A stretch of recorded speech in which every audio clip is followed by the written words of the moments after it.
Isa ka rin ba sa libu-libong mga Pilipino na nagpapadala ng balikbayan box sa Pilipinas through LVC Hari ng Padala? Isa ka rin ba sa nakaranas na nawalan o ninakawan ang laman ng inyong balikbayan box? Kung oo ang inyong sagot, dapat nyo po ito malaman mga kababayan.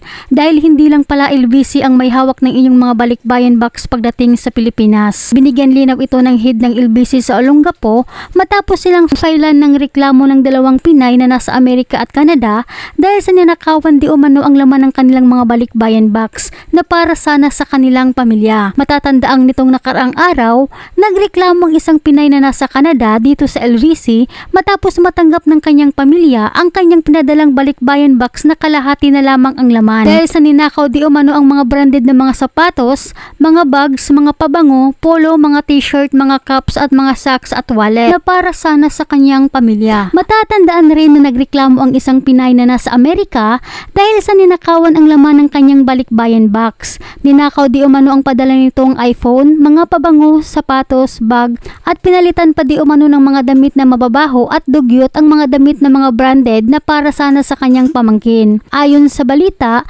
magkalugar di umano ang dalawang biktima at magkakakilala pa. Pareho umano itong taga Subic. Sumugod ang mga pamilya nito sa LBC kasama ang kapulisan para maimbestigahan ang nangyari. Narito pakinggan po natin ang video at ang naging sagot ng head ng LBC sa Olongapo dito sa reklamo ng ating mga kababayan na nasa Amerika at Canada. Doon sinasabi nila na may nawawala doon, ay hindi ko naman nakikita yung loob ng boxer. Okay. Opo naman, Tapos may sir. mga third Opo. party pa yan. Opo. Ito Sabi naman, ko sir. pa nga sa kanila, before pagbukas nyo sana, pag-deliver sa inyo, ibinidyo nyo na. Sabi ko sa kanila, kasapatan nyo naman mag-file ng formal complaint. Tama naman yon. Hindi ka naman mali doon, sir. Kaya mga kababayan, huwag niyo pong kalimutan kunan ng video yung mga bagay na inilagay niyo sa balikbayan box. At lalong huwag niyo rin pong kalimutan na sabihan yung mga kaanak niyo sa Pilipinas na kunan ng video habang binubuksan nila ang balikbayan box hanggang sa matanggal lahat ng gamit.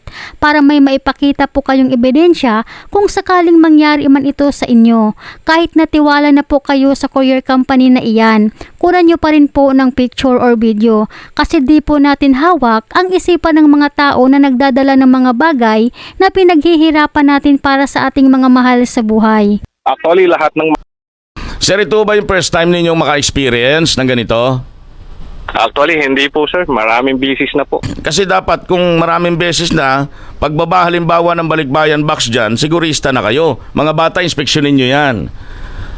Kasi Actually, ginagawa naman din namin yung part namin na lahat. Kasi ang process ng LBC lang din naman, pag ni-receive namin yan, kailangan yan, may disposition kami dun sa box na nire-receive din namin. ano ba yung Then mayroon din naman ano ba yung ibig sabihin nyo ng disposition, sir?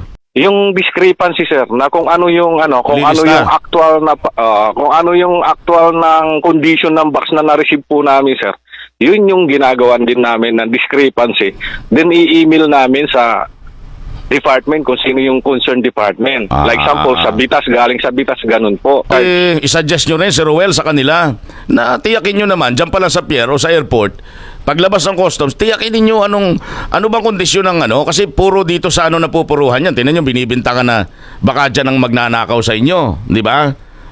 Palaging gano'n kasi tapos kayo magsasubmitan ng report pero kayo minumura dyan ng customer kasi Totoo yun, sir. Totoo. Oo, kasi gano'n papadalhan kayo ng sira. Totoo yun. Hindi pagdating sa customer niyan ang bintang dyan Tama sa inyo sa itong warehouse. hinungkahi ni Sir na mayroon sanang mag-check ng kalagayan ng mga balikbayan box doon pa sana mismo sa custom sapagkat ito ang mga nagiging daluyan ng mga parcel o package ng mga OFWs.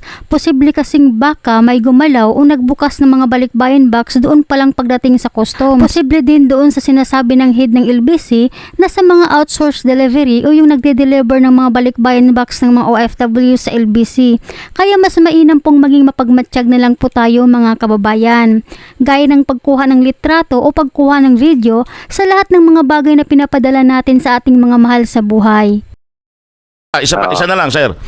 Gaano ba katagal yung balikbayan box sa warehouse niyo bago ma-deliver? Kasi po ang sabi, ang lapit lang naman. Bareto lang kayo, kalapakuan lang, 4 na araw, sir. Actually, sir, mayroon kaming grace period na 5 working days upon receive. Dahil, siyempre, Kung marami tayong box, natatabunan tayo kung marami. First in, first out, sir. Kaya mayroon tayong grace period na 5 working days upon receive. Oo. Hindi pinag-uusapan yung malapit, malayo. Basta kung ano Within yung unang na-receive namin, yun yung unang i-out namin. Oo, within 5 working Oo, days ganun. dapat may deliver. Ganon. Yes, sir. O sige sir, ganito, may insidente na naman ganito. Tawagan nyo yung boss nyo, lagi na lang ganyan. Kami dito nasisisi.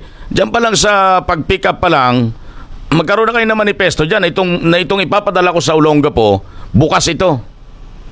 Di ba? Dapat ganun. Yun yung dilema ng yun yung dilema ng last touch.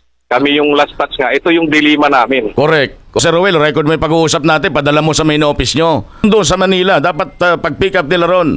Meron na kaagad na bukas ito, sira ito, para bago may deliver sa Olongapo, meron ka naman basihan na protektahan ang sarili mo. Kasi siyempre, Maynila yun. Dito ako nakabisher eh. Okay.